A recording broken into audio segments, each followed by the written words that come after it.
Magandang gabi mga kapuso. Ako po ang inyong Kuya Kim na magbibigay sa inyo ng trivia sa likod ng mga trending na balita.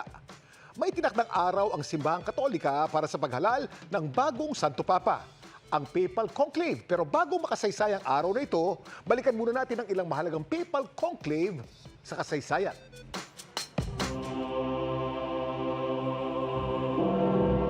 Sa darating na May 7, tinakda na ang araw kung kailan sisimulan ang pagpili sa papalit sa naiwang pwesto at mga tungkulin ng yumaong si Pope Francis. Ang Papal Conclave. After the death of the Pope, from day 1 to day 20, dapat magka-conclave.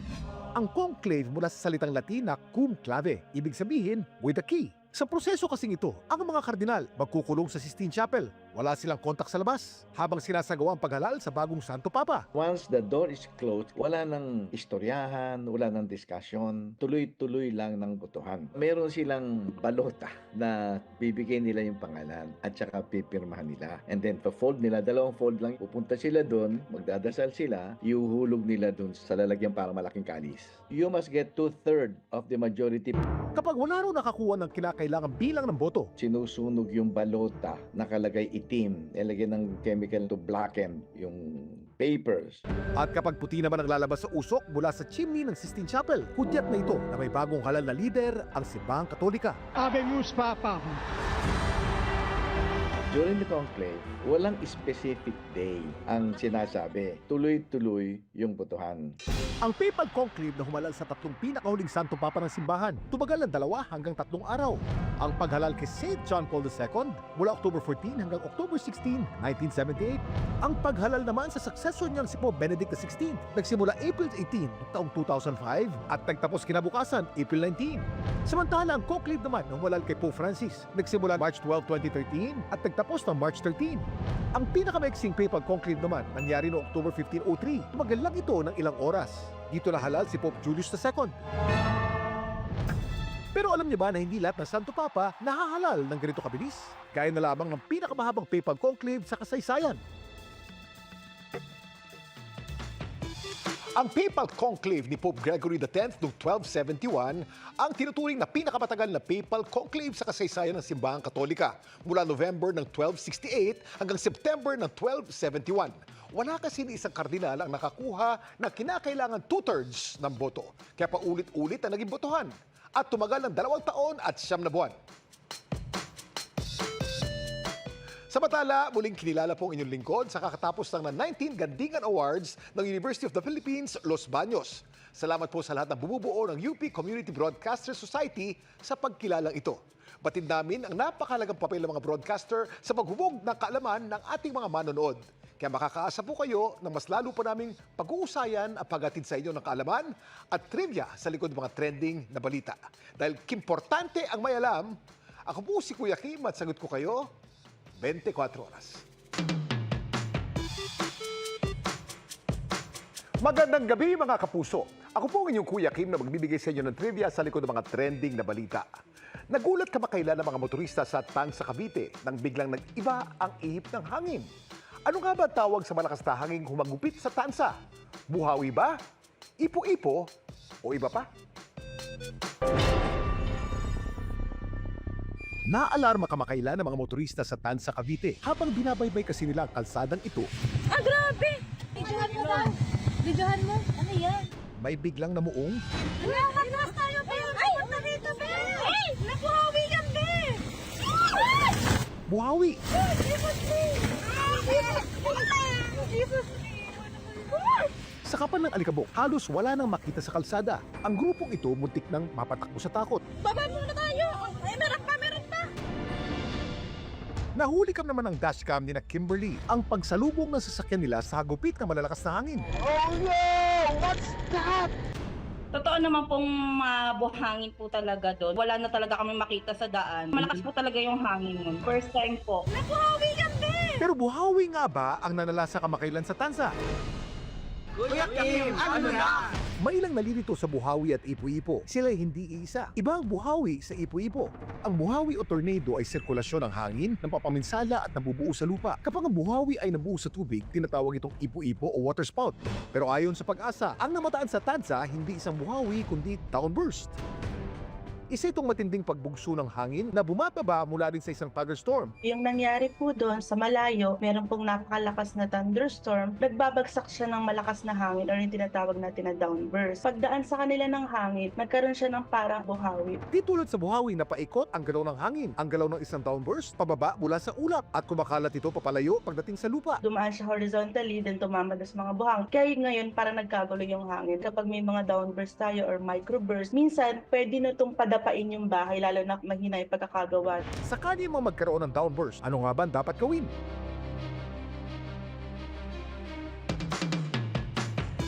Habang may downburst, manatili sa loob ng bahay.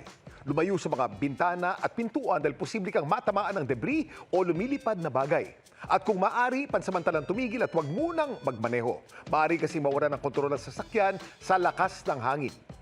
Samantala, para malaman ang trivia sa likod ng Viral na Balita, i-post o i-comment lang, #Kuya Kim. Ano na? Laging tandaan, kimportante ang mayalab. Ako po si Kuya Kim at sagot ko kayo, 24 oras.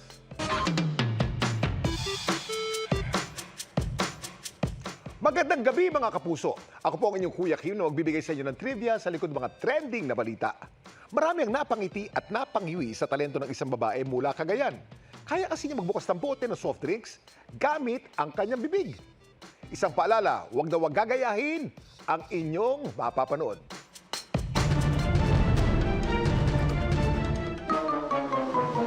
Ang babaeng ito, nagpakitang gila sa isang wedding reception sa Ballesteros, Cagayan. Hindi siya kumanta o sumayaw, kundi nagbukas ng mga bote ng soft drinks gamit ang kanyang bibig. Bottle opener yan? Ang babae sa viral video, si Ronaldin. Mga opener namin nasira kasi pinapabukas nila. Di binuksan ko naman, sir. Ilang bote ng soft drinks lang nabuksan niya nung araw na yun. Hindi ko po mabilang, sir, kasi ang dami naman sila.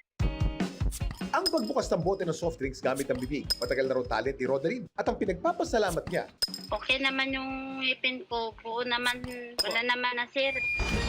mapangiti kaya niya mga dentista sa pagpapakitang gilas niyang ito. Kuya Kim, ano na? Alam niyo ba na ang pinakamatigas na bahagi ng ating katawan makikita sa ating bibig? Ito ang enamel o yung panlabas na bahagi ng ating ngipin. Mas matigas pa ito sa ating mga buto. Binubuo kasi ito ng mataas na konsentrasyon ng mineral, gaya ng hydroxyapatite na isang uri ng calcium phosphate. Pero kahit na ito ang pinakamatigas na bahagi ng ating katawan, tandaan, maaari pa rin ito masira o di kaya ay magkakavity. At kapag nangyari ito, hindi na ito kusa nagre-regenerate tulad ng buto. Napaka mapanganib nito.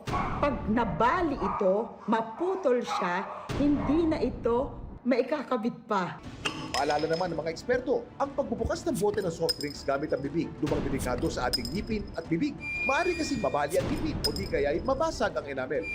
Kapag nabali ang ngipin, papasukan ngayon ng mikrobyo o yung bakterya. Magkaka-infection naman yung gilagid. Tandaan na ang ngipin ay ginagamit lamang sa pagmuya. Maaari ding matanggal o lumuwag ang ating mga ngipin at mapinsala ang panga. Kasi yung force o yung trauma, yung lakas or yung impact ng pagkakagagat ay magkakaroon ng epekto dito sa jaw natin. Mas mainam pa rin gumamit ng wastong pambukas ng mga bote. Pero alam niyo ba kung kailan na-invento ang mga bottle opener? Noong 1892, inimbento ng Amerikano si William Painter ang crown cork bottle cap o mas kilala natin ng mga Pinoy bilang tansan. Kasabay nito, ginawa rin ang unang bottle opener upang mabuksan ang mga crown cork bottle cap. Ang disenyo ni Painter tinatawag na church key bottle opener para susi, hindi po ba? Na ginagamit pa rin magpahanggang ngayon. Yun. Samantala, para malaman ang trivia sa likod ng viral na balita, i-post o i-comment lang, #Kuya Kim, ano na? Laging tandaan, kimportante ang mayalab. Ako po si Kuya Kim at sagot ko kayo, 24 oras.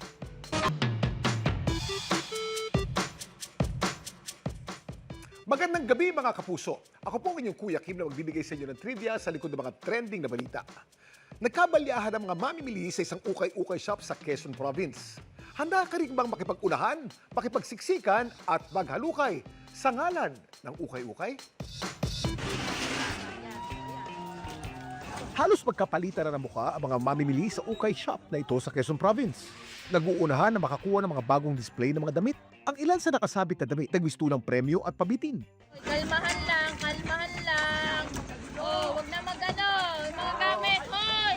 Dahil talo-talo na sa ukay-ukay, ang clothes rack na ito natumba. Sinabi na eh. Ang ukay-ukay shop pagmamayari ni Mildred. Nagsanay na kami. Nagkakagulo lang sila pero sinisigurado ko naman na walang magkakasakitan. Ang madalas daw na nakikipag-unahan sa kanyang mga new arrival o bagong bukas na supply, mga reseller. May mga luxury brand kasi doon. Madami kasing kabataan. Wala namang pinagkakakitaan. So ayun na, di nag-online sila.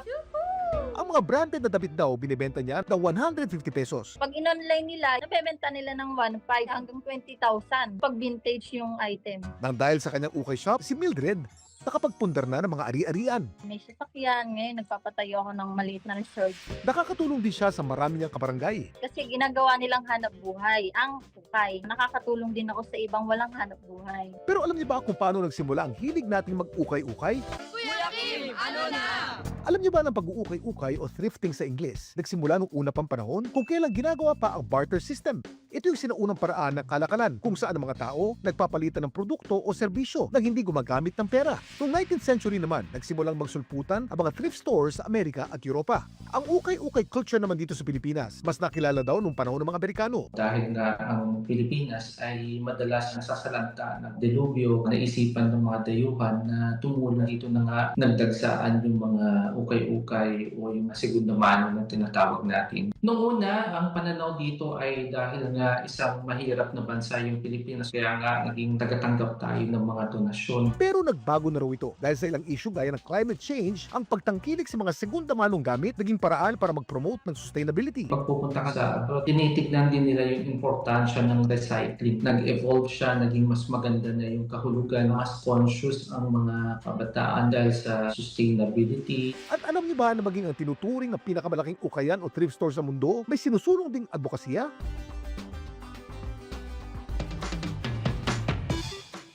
Sa lawak nitong 74,000 square feet, ang Community and Thrift Store and Donation Center sa Pennsylvania sa Amerika, ang tinuturing ng world's largest thrift store ng World Record Academy. Ang perang naliliko mula sa thrift store na ito, binibigay sa mga local organization gaya ng eskwelahan at simbahan. Saludo tayo dyan.